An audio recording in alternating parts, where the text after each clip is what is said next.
C'est-à-dire, savez-vous, la diversité des goûts des mangues, Dieu l'a créé pour que l'homme puisse avoir toujours tout en abondance. Quand vous regardez des papayes, quand vous regardez des agrumes, quand vous regardez toutes ces choses, pourquoi Dieu n'a pas créé qu'un seul agrume? Ça suffirait, parce que ça donne le même vitamine. Mais dans les agrumes, plusieurs vitamines, plusieurs goûts. Quand tu veux manger le pamplemousse, parce que tu n'aimes pas trop sucré, il y a le pamplemousse. Ah non, je veux comment on appelle ça? Orange. Tu as orange. Non, non, je ne veux pas orange. Moi, j'aime le mandarine. L'autre là qui ressemble à mandarine. Comment on appelle ça? Clémentine. Moi, je ne connaissais pas Clémentine. Nous, Clémentine au Congo veut dire une femme. Parce que souvent, on appelait les clémentines. Il y a Clémentine. Mais ici, j'arrive, il y a un fruit qu'on appelle Clémentine. Non, ce qui nous met dans cette vie de misère, c'est manque de sagesse. Celui qui a la sagesse, quel que soit l'endroit. En fait, quand vous lisez, Dieu a donné la sagesse à Salomon, et Dieu a dit, comme tu as demandé la sagesse et l'intelligence, je te donne les richesses. Déjà, croyez, les billets de banque commencent à tomber chez Salomon. Non, Dieu savait. Celui qui a la sagesse. Dieu savait. Celui qui a la sagesse, il a l'art de créer les richesses. Ok, je vais vous faire réfléchir 2 minutes. Je prends quel... Ok. Viens ma fille, tu chantes aussi, viens. Viens. Tu as fait ton concert, ça a été? C'était humanitaire. Ok, viens. Tu as une belle voix. Tu aimes chanter. Qu'est-ce qui fait la différence entre toi et l'ombong? Ok, les gens ne connaissent pas l'ombong. Denamwana. Qui veut que je lui dise c'est quoi? Elle va dire la grâce de Dieu. Mais moi je vais vous dire c'est ce qui se passe dans sa tête.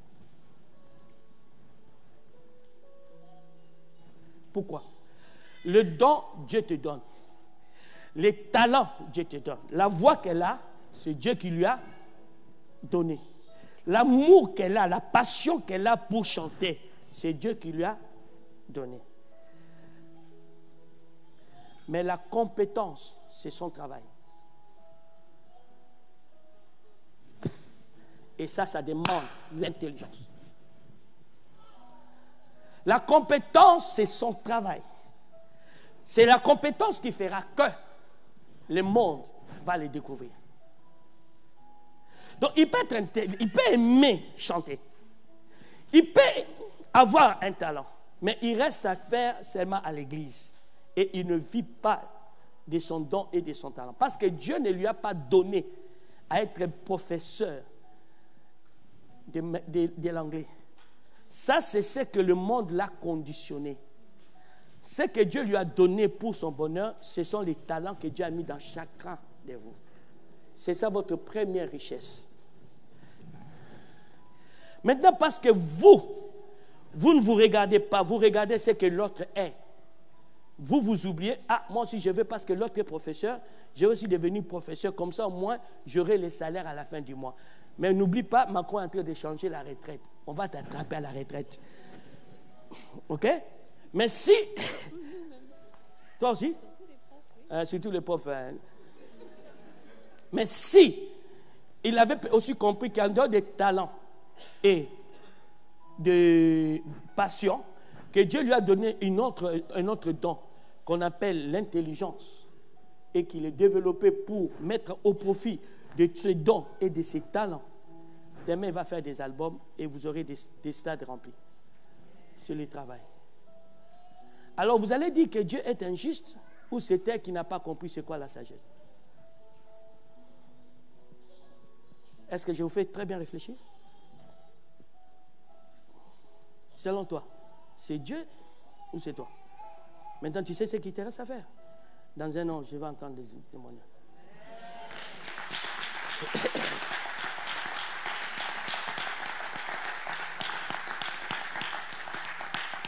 Si j'avais compris ces choses, je serais parmi les plus grands pasteurs de la France. Parce que nous, quand on a commencé à faire des Châtres Expo, des gens qui sont partis au Zénith n'étaient même pas convertis. Mais lorsque vous manquez la sagesse, vous hypothéquez votre chance d'aller très loin. Rappelez-vous quand Castanou est venu à Chartres. Ceux qui ne savent pas, il a dit, il prêche l'excellence, mais il arrive à Chartres, il voit l'excellence. Mais qu'est-ce qui fait qu'eux aujourd'hui ils ont? C'est la manque de sagesse. Parce que moi, je ne suis pas quelqu'un qui envie les autres. Mais j'examine toujours ma vie. Je dis, qu'est-ce qui fait que je n'ai pas pu atteindre telle chose?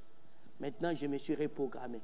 Et je peux vous dire, dans cette décennie, j'ai décidé de vous faire découvrir la meilleure version de moi. C'est-à-dire, tout ce que vous connaissez de moi, oubliez ça. Vous aurez à consommer un vin bien bonifié.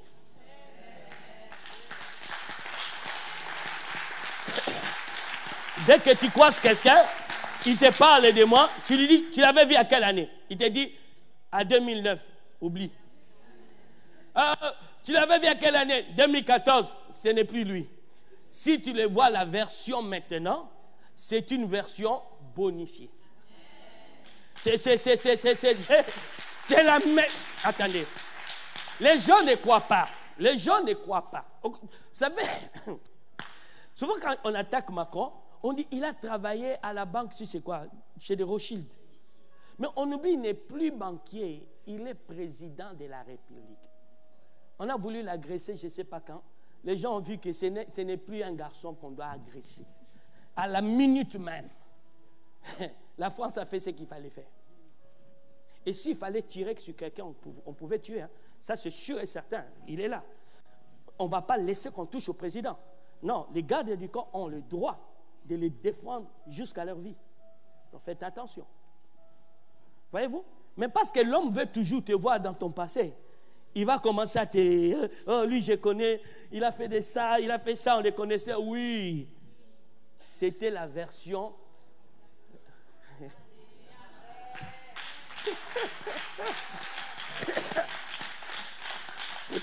Je ne connais pas, je ne reconnais plus l'auteur, un monsieur qui a écrit son livre, et son livre a eu du mal à avoir du succès. Alors il s'est dit, mais comment? Il y avait des choses très intéressantes dedans. Il a eu à avoir du mal de succès. 2 ans, 3 ans après, il dit, qu'est-ce que je peux faire pour que ce livre, je crois au contenu? Et puis il part réfléchir, il dit, ok. Il regarde à la télé, il trouve un nom nouveau qui était à la vogue. Il part, vous savez ce qu'il fait? Il change simplement le... Comment? L'ouverture et le nom. Et le livre est devenu best-seller.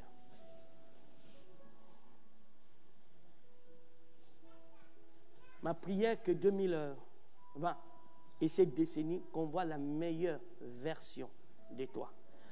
Je ne t'oblige pas d'entrer dans mon dynamique. Moi, ce qui est sûr et certain, tu auras affaire à la meilleure version de Chamba que ses parents n'ont jamais vue, que ses enfants ne connaissent pas. C'est-à-dire la seule personne qui connaît cette version, c'est Jésus.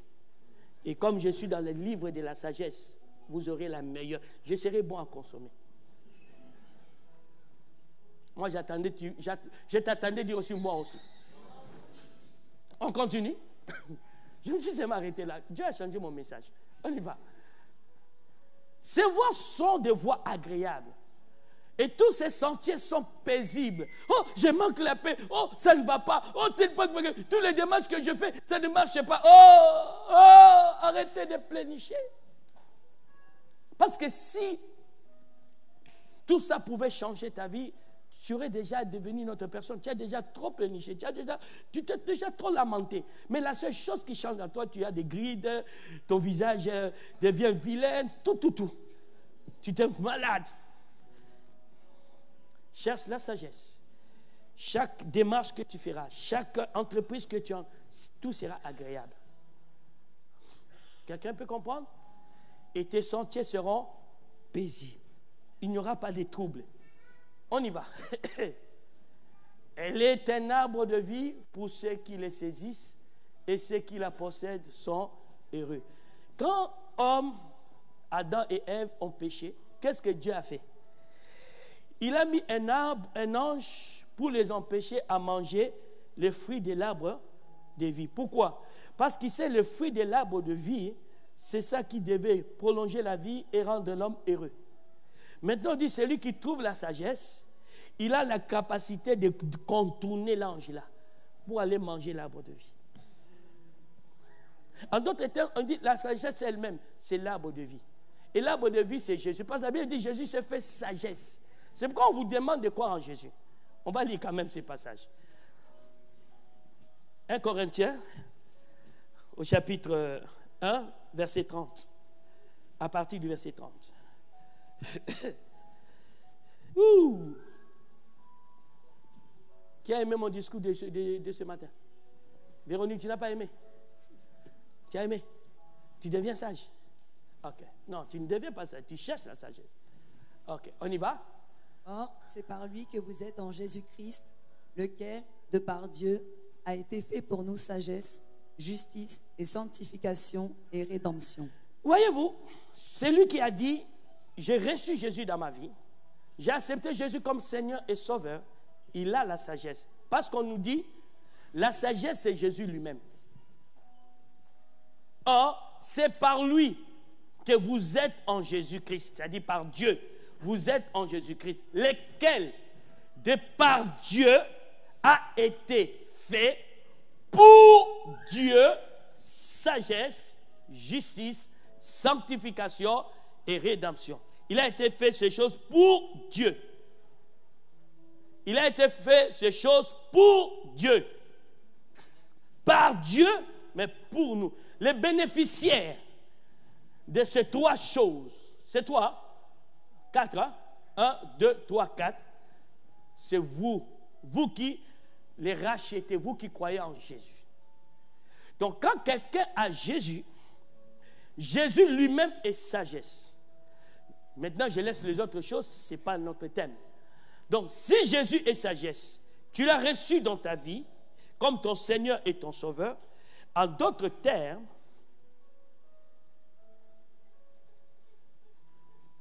tout ce que je viens d'expliquer vont s'accomplir dans ta vie.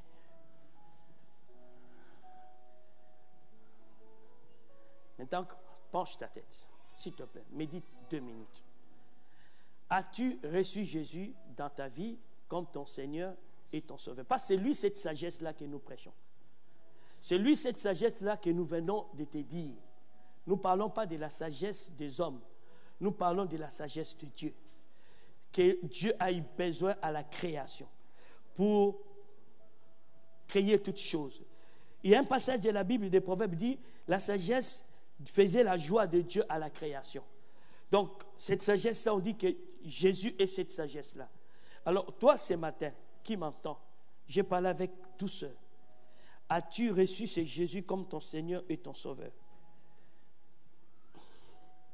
Si ce n'est pas encore le cas, tu as reçu la religion, tu as reçu je ne sais pas qui, mais aujourd'hui, tu as compris que tu as besoin de la sagesse, et cette sagesse que la Bible dit qui te manque, tu peux le demander, c'est Jésus.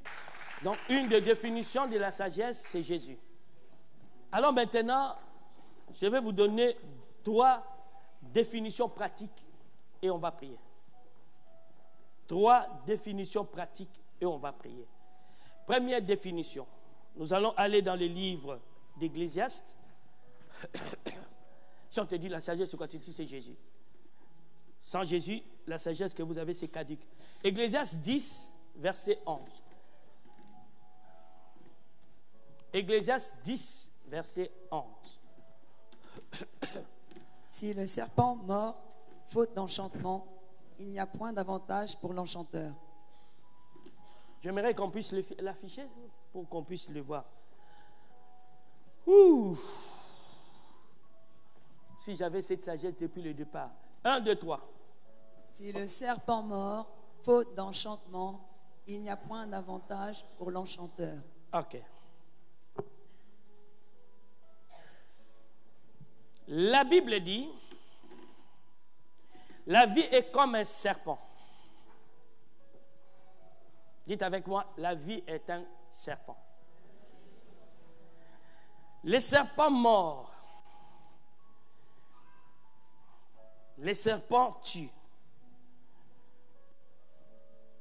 Un jour, je me suis posé la question, pourquoi les gens se donnent la mort? Et le Seigneur me dit, il ne faut jamais juger ces gens-là. qui cherchent à se suicider. Pourquoi? Parce que des fois, la vie ne leur a pas fait de cadeau. Ils sont nés dans des situations compliquées. Ils ont vécu des expériences atroces. Et même quand tu diras à cette personne, c'est Dieu qui a permis, c'est comme si tu l'insultais. Il ne peut pas concevoir d'un bon Dieu sort une vie aussi désastreuse. Même si la vie que nous voyons aujourd'hui n'est pas celle que Dieu a créée au commencement, mais la vie, elle est dangereuse. Quiconque vit sur cette terre doit comprendre, la terre ressemble à un jungle. Lorsque la Bible parle de la vie actuelle, on dit le monde est couvert de ténèbres. Les ténèbres avancent et les choses, l'iniquité ne fera qu'accroître. Les choses deviendront de plus en plus difficiles. Les gens qui gagnent beaucoup, ils veulent bien aimer gagner toujours beaucoup au profit ou au dépens de leurs salariés. Ils créent des chômages exprès. Et les gens qui se marient, ils se retrouvent bien aimés dans une compétition, dans une rivalité, dans une souffrance. Là où ils venaient, ils cherchaient à trouver le bonheur devient l'amertume. La vie est un serpent. Tu ne sais plus à qui se confier. Tu ne sais plus, bien-aimé, à qui donner ton cœur. Oh, bien-aimé, même la personne avec qui tu partages le lit, tu ne sais pas ce qui peut te faire demain. La vie, tes propres enfants sont devenus tes bourreaux. Les parents abandonnent. Ma mère me donnait un témoignage concernant, parce qu'elle connaît l'histoire de l'ONG. Elle me donne un témoignage d'un enfant. Elle dit, c'est Papa Michel qui l'avait amené avec un pasteur. Pourquoi une dame vient à l'église faire semblant de prier, pendant que les gens fermaient leurs yeux, elle prend son bébé, elle lui dépose. Elle fait semblant comme si elle allait aux toilettes. Elle s'en va. La maman abandonne le bébé. Oh, nous avons notre enfant qui a été adopté à Lubumbashi. Sa mère l'a pris, l'a abandonné dans un arbre, en dessous d'un arbre. Il est parti. L'enfant n'avait qu'une semaine. Elle venait de naître. Et des policiers l'ont pris, l'ont amené à l'orphelinat il y a 5 ans ou 4 ans de cela. Et toi, tu peux condamner cette femme. J'aimerais te dire, tu n'as pas le droit de la juger. Parce que tu ne sais pas quelle vie elle vit. La vie est un serpent. Des maladies viennent de partout. Aujourd'hui, on nous a parlé d'un virus qui sort de la Chine. On ne sait pas. Oh, les Chinois sont partout aujourd'hui dans le monde. Ils vont propager ces virus. La vie. Le réchauffement climatique. Des milliards d'animaux sont morts en Australie. La vie est un serpent. Tes propres parents, ton propre père, est la cause de ta souffrance. Tes propres parents sont là. Jésus même les a traités méchants qu'ils sont. La vie est un serpent. Le médicament que tu prends pour te soigner, ça te crée d'autres maladies. La vie est un serpent. L'aliment que tu manges te cause des cancers. L'eau que tu bois est polluée. L'air que tu respires est pollué. La vie est un serpent. Qui peut en douter et dire le contraire? Mais comment faire pour survivre dans cette vie? Comment faire? Parce qu'on dit que la sagesse te permet d'être heureux dans un monde aussi hostile. Tu ne sais pas à quel moment le malheur va t'atteindre. Tu ne sais pas quelle sorte, quelle forme de malheur va t'atteindre. Oh, il y a des personnes qui se réveillent le matin, tout va bien. À midi, oh bien-aimé, c'est comme s'il était minuit. Les ténèbres tombent, de mauvaises nouvelles arrivent. La vie est un serpent. La vie est un serpent. Mais on te dit que par la sagesse, tu peux être heureux dans cette vie. On te dit que par la sagesse, tu peux gagner de richesses dans ce pays. Tu peux vivre longtemps en buvant de l'eau, en bien-aimé, polluée. Tu peux vivre longtemps. Ouh. Alors, qu'est-ce que la sagesse? Ou comment la sagesse peut s'y prendre pour t'aider à déjouer les pièges de la vie, les venin de la vie? C'est comme ça on nous dit. Un homme sage est comme un enchanteur. Un enchanteur, c'est qui? Ce n'est qu'une personne qui sait enchanter les serpents. Quand le cobra vient avec ses venins, l'enchanteur les regarde, il commence à faire des... Et le cobra commence à... Il venait les mordre et le cobra commence à danser. Et ça devient un spectacle. Les gens les regardent et ils commencent à les payer. Si tu as la sagesse, tu seras l'enchanteur qui fait chanter, qui fait enchanter la vie. Aïe, aïe, aïe. J'aime bien la Bible. Hein? Quand tu lis, c'est pas tu ne savais pas ce que ça voulait dire. Ça veut dire quoi? Pour qu'un enchanteur puisse enchanter les serpents, comment il s'y prend?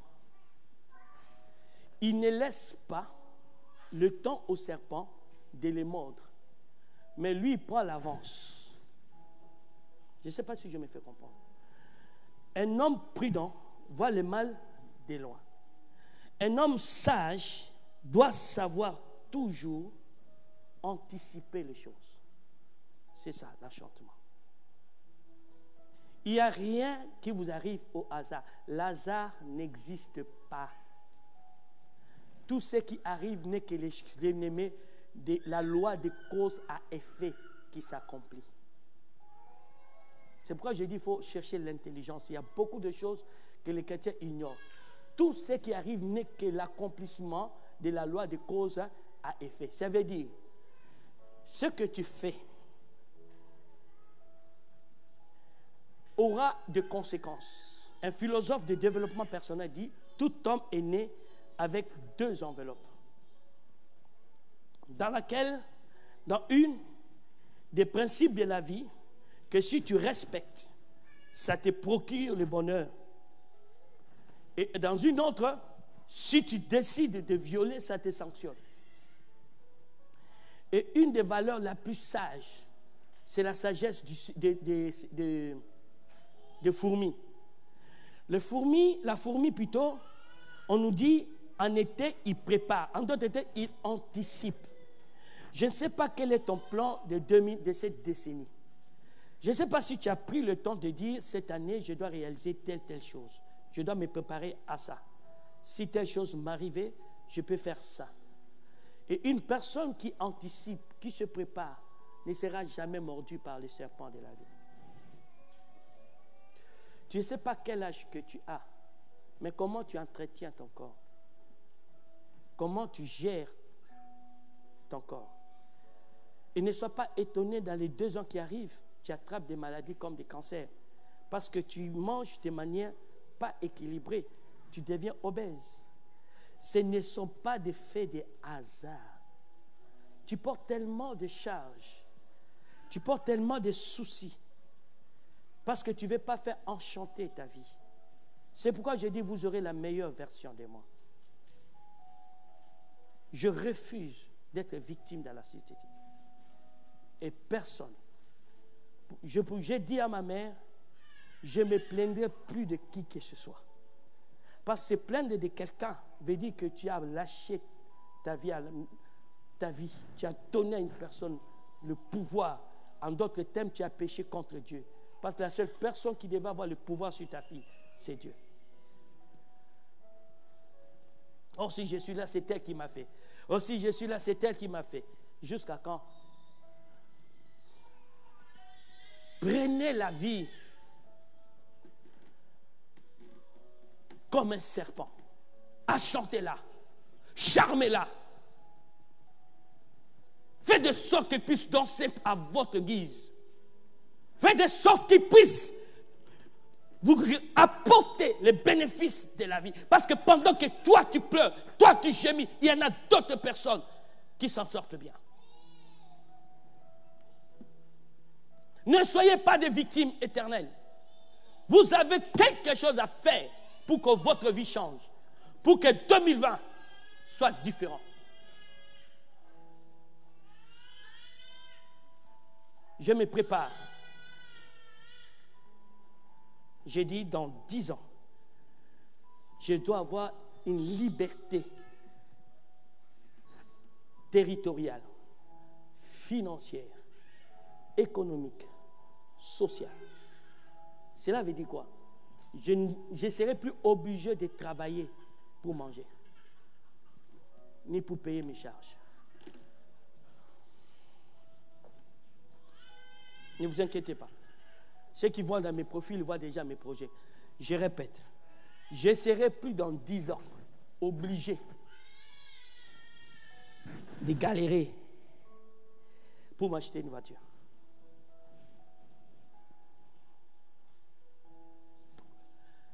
Je ne prierai pas. Vous savez, des fois, vous priez pour des choses, Dieu vous a donné la sagesse de les gérer. Hein? Oh Seigneur, donne-moi l'argent. Oh Seigneur, donne-moi. Non, non. Seigneur, donne-moi la sagesse. Je l'ai mis dans mon profil pour ceux qui lisent mon profil. J'ai dit, demande à Dieu de te donner l'intelligence et la clairvoyance de découvrir les richesses qu'il a mis en toi pour savoir les utiliser. Tu as lu ça? Si vous lisez, je le mets comme ça. Pourquoi je vais... Ma vie, ce n'est pas dans le maître d'un banquier, ma vie n'est pas dans le maître d'un médecin, ma vie n'est pas dans le maître de Macron. Lui fait sa vie, moi je fais la mienne. Quelqu'un peut comprendre ce que je dis? Prenez-vous en main. Décidez des choses. Instruisez-vous. Charmez la vie. Devenez des chanteurs. Faites danser la vie à votre guise. Faites-les danser. Les gens viendront et ils vont regarder. Ils vont même mettre les pièces. Et c'est jamais les serpents qui le prennent. C'est toi le chanteur.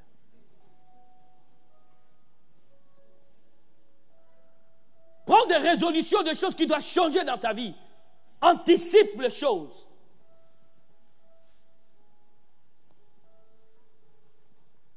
Dans les domaines où tu veux exceller, forme-toi, instruis-toi. Il n'y a pas de bête dans cette salle. Dieu n'a jamais créé quelqu'un bête. Tu peux être faible en mathématiques, mais tu es calé en économie. Mais toi, tu dois chercher dans la sagesse à t'instruire dans le domaine de ta prédilection. Tu fais la médecine, mais tu n'as pas cet appel. Tu fais l'architecture, mais ce n'est pas ton job. Que fais-tu des dons et des talents que Dieu a mis en toi? Que fais-tu de ta jeunesse? Que fais-tu de ton avenir? Le temps est arrivé que tu te prennes en main. J'ai dit à Dieu, mais quand je vais dire ces choses, les gens vont me dire, mais Dieu a dit, sans lui, on ne peut rien faire. Mais cela ne veut pas dire que Dieu vous a déchargé de vos responsabilités. Le mot communion veut dire ceci. Partenariat avec Dieu. Ne veut pas dire, Dieu fait tout, moi je profite. Non, non, non. Il dit partenariat. Toi fais ta part, moi je ferai la mienne. Quelqu'un peut dire amen. Ma fille, tu peux décider de ce que tu seras demain. Et je prie beaucoup Dieu pour toi, pour que tu sois très différente. Aie confiance en toi. Tu as compris? Aie confiance en toi. Vous devez comprendre une chose. Arrêtez de vous plaindre du passé. Vous ne pouvez plus rien faire du passé. Maintenant, prenez-vous à charge. Dans le 10 ans, tu te dis, j'aurai quel âge? Après la fin de cette décennie, j'aurai quel âge? Quel type de retraite que je veux? C'est pourquoi je vous invite à venir dans l'éducation financière. Vous allez comprendre pourquoi j'ai dit, je dois être libre. Quand je dis libre territorialement, de manière que je vive en Afrique, que je vive en Asie, que je vive partout, j'ai mes actions, partout j'ai mes business, partout j'ai mon ministère. Si je vais prendre mon jet privé, je prends, je pars. La distance ne doit plus être un problème. Donc je peux décider aujourd'hui de vivre en Afrique. Pas aujourd'hui, hein? Dans les 10 ans, vous comprenez? Oh, Romain, la vie n'est pas un jeu, c'est un calcul. C'est pourquoi vous êtes allé à l'école, pour maîtriser l'arithmétique. Et vous n'avez pas compris pourquoi. Vous avez cru simplement c'était apprendre à compter 1 jusqu'à 1000. Mais ce n'était pas ça. C'était faire de vous des calculatrices. Qui a compris quelque chose? Vous devez comprendre, vous êtes là pour réussir à tout prix. Jésus a dit, tant que vous vivrez, il y a de l'espoir. Définis aujourd'hui tes 10 ans. La Bible dit, l'homme a beaucoup de projets. C'est le dessein de l'Éternel qui s'en. En d'autres termes, ça veut dire quoi? Vous devez être des gens qui ont des projets que vous soumettez à Dieu. Puis-je donner une deuxième définition de la vie? Est-ce que je peux donner une autre définition de la vie? Une définition pratique. Ou ça vous suffit celui-là? Si ça vous suffit, c'est bon.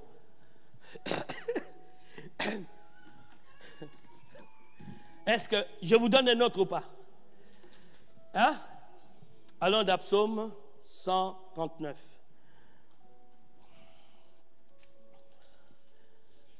Je crois, si ma mémoire ne m'abuse pas, verset 16.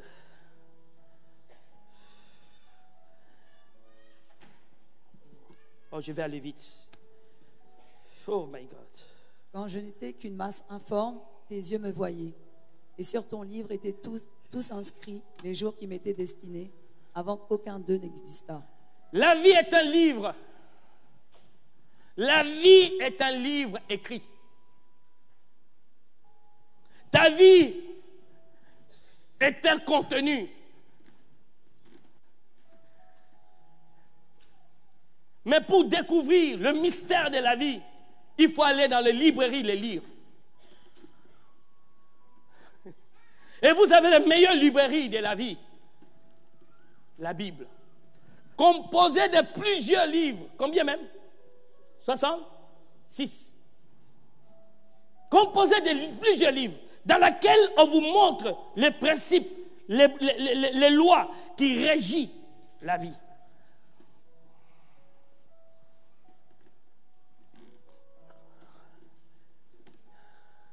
Aujourd'hui, beaucoup de gens n'aiment plus à lire. Et quand vous lisez la Bible, vous le lisez comme un livre de la loi. Regarde les choses que je vous dis, je les sors de la Bible. Est-ce que j'ai pris un autre livre? Non. Je les lis là.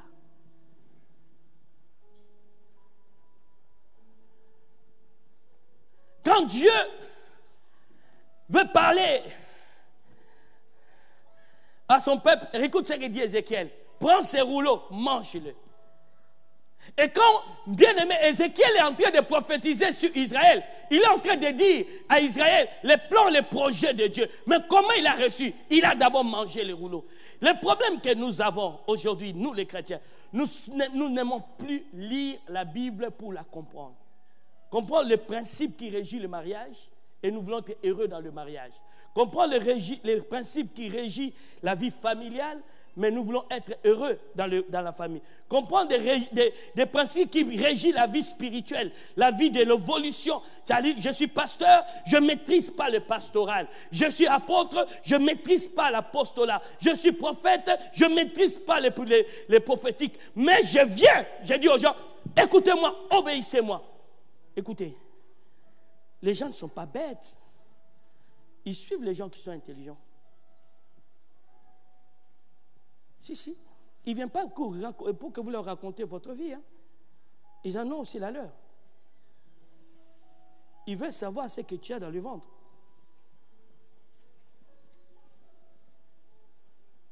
Quand Dieu dit à Josué, il dit, ton bonheur dépend de quoi? Ton succès dépend de quoi? Il dit ceci, que ce livre de la loi ne s'éloigne point de ta bouche. Médite-le nuit et jour. Je suis dans telle situation. Seigneur, qu'est-ce que ta parole dit? Je suis dans quel problème? Seigneur, qu'est-ce que ta parole dit? Quand je découvre ce que Dieu dit, je médite.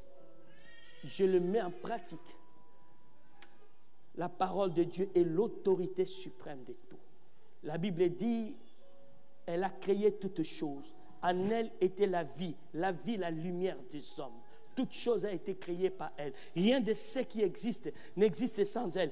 Tout ce qui la reçoivent, Dieu donne à ces gens-là le pouvoir plutôt de devenir enfants de Dieu. Qui sait ce que ça définit un pouvoir? Mais ce pouvoir, on ne te le donne pas par de jeûnes et de prières. Oh Seigneur, je ne veux plus d'onction. Arrête de nous trembler. Dis, bien-aimé, quel est le contenu? Qu'est-ce que tu as dans les tripes? Combien de temps passes-tu à t'instruire?